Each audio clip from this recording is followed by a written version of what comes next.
Let's get it. It feels great, and this win, wow, it was offense, defense, and special teams. And what I'll say is all credit to Virginia State, but it was very clear. We did some things that were very uncharacteristic of us.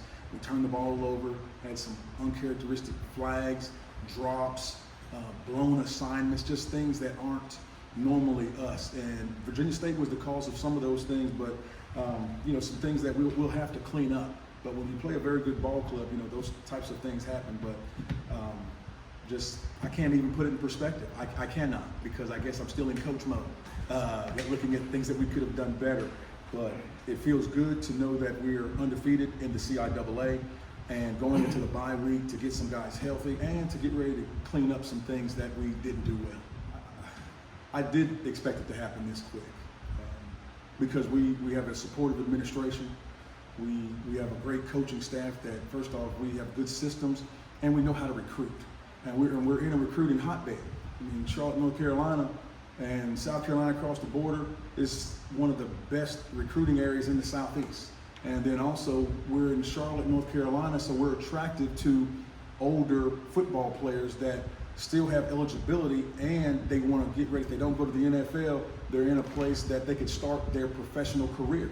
Because Charlotte's one of the top cities in the United States, so why wouldn't you want to be in Charlotte, North Carolina and get a degree from Johnson C. Smith University? If it comes to you, have a shot at the NFL, have a chance to compete for a championship, and then start your professional career with one of these great businesses around here and corporations. So to say we didn't think it would happen this quick, we didn't know when exactly. Really, we thought we should have won a bunch of games our first year. But we just stuck to our process. And if you look at, I got the guy to my right, Jack's been with us. He's a day one guy. Jack's been with us early. This right here, you see Darius, he's a product of us building the program, transferred to us in January. And again, you don't get top transfers unless you have something that they can believe in. Jack Smith, he believed in the vision that we had. Darius Ocean, he believed, he could see it. He could see, hey, you've got new turf, you've got a great weight room, you've got a foundation of football players, and you want to throw the football. So we just had to be attractive, and folks believe in the vision. And also what you really had to have on top of all those things is knowledge of the CIAA conference. And to know that you had coaches on the staff that had experience in the CIAA and know what the top teams in the CIAA do and knew what we would have to do to compete with those top teams. And so that's what you just see is just a culmination of all those things. Well, today, everybody played their part on defense, also offense. This is a team win, but they kept running OTB and then pushing the running back or the guy that's coming in. So I said I'm just going to sit on there and wait for him. What's that? OTB, over the ball route. Yeah, over the ball. Yeah, so to draw him down. To sit him down, to draw me down, and then push him up to throw it over me. So I just sat on it and wait for him. Just pull the veteran move out my tricks. And that's a veteran. I mean, he's a veteran. He's a veteran. I mean, we go back to a lot of our guys' first year. TJ Tabor, safety. There was a game in his freshman year. He gave up a touchdown. I remember he came to the sideline. I was looking at a baby. Jack Smith, his first game that he played, team ran a running back right past him for a touchdown.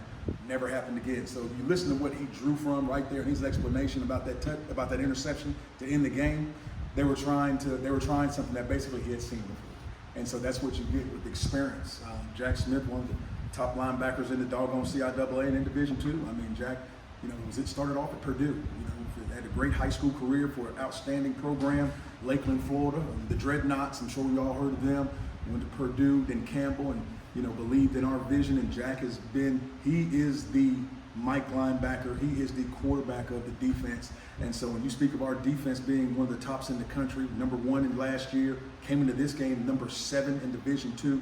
That's the quarterback of it right there. And you could just hear the experience coming out.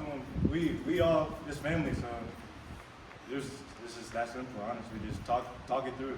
That's all. I told the young men this week, I said, guys, I've been trying to hold some things back and not, try to block out the outside noise a little bit, but you really can't. When you're 5-0 and you're ranked in the top 20 and you're top the CIAA, and then I was shown that we're the only HBCU that's undefeated, you can't hide those things. And so we talk about it. But what we have said from the time this season started is that it takes a mature team to handle this season and this schedule. If you look at our schedule, well, to start off, the way our schedule started off, you can't take a bunch of doggone freshmen and young guys that haven't played before and expect to be successful. We have a veteran team. If you look at us, a lot was made about the comments that I made for the Bluefield State game about them picking us for homecoming. It was, yes, you picked us for homecoming, but what it was really about is when you play a team for homecoming, you know you're going to get their best. But last year, we played in 4 homecomings. And that was, if you look at Division II, that was the most of any Division II football team. So we had 4 homecomings last year, so we knew we were going to get everyone's best shot. And so when you're used to playing teams at the top of their game, that's really who you are. And really, we've always wanted to be a good practice team. You heard one of Darius's comments a couple of weeks ago, and he said he knew we were going to have a good game because, hey, we practice well. And that's really who we want to be. We wanted the same team that's at practice every day. That's who we want to take the field on Saturday. So about your expectations, you are exactly right. There are a lot of them. And what we have to do is just, we're going to talk about it. We're going to, because we feel that's the best way to deal with them, because now it's out there, and now because we are a veteran team, we have to handle it. We have to, what else would you want? Would you want to be 1-5? Okay, and have nothing to deal with? We came here to change the program around, and we said to compete for championships. And really, this is what comes with it. This is really what comes with it. We have not talked about our goals. We set some goals before the season, and we have not talked about them until last week because of where we were in the season. One of our goals was to be ranked in the top 25. Okay, so when we reached that one, we had to talk about it. Okay, and so we want to stay ranked in the top 25, and the only way you can do that is to keep on winning and playing good football. And so this comes at a great time. Our bye week, just look at our schedule. We had this bye week circle because we said we're going to give everything we've got to go through conference play in a good way. And then when we get to that bye week, we can catch our breath and really take it all in. And so we can take it all in right now, because this is a lot to take in, as you say, to be undefeated, to be the first undefeated team since whenever. Hey, long time. And then to be ranked in the top 25, something that we as a group has not done before. And then for the university, for Johnson C. Smith University, who I'm so happy for our football program and university to gain this type of recognition, it really is a lot, and it's a lot to take in, but we want it.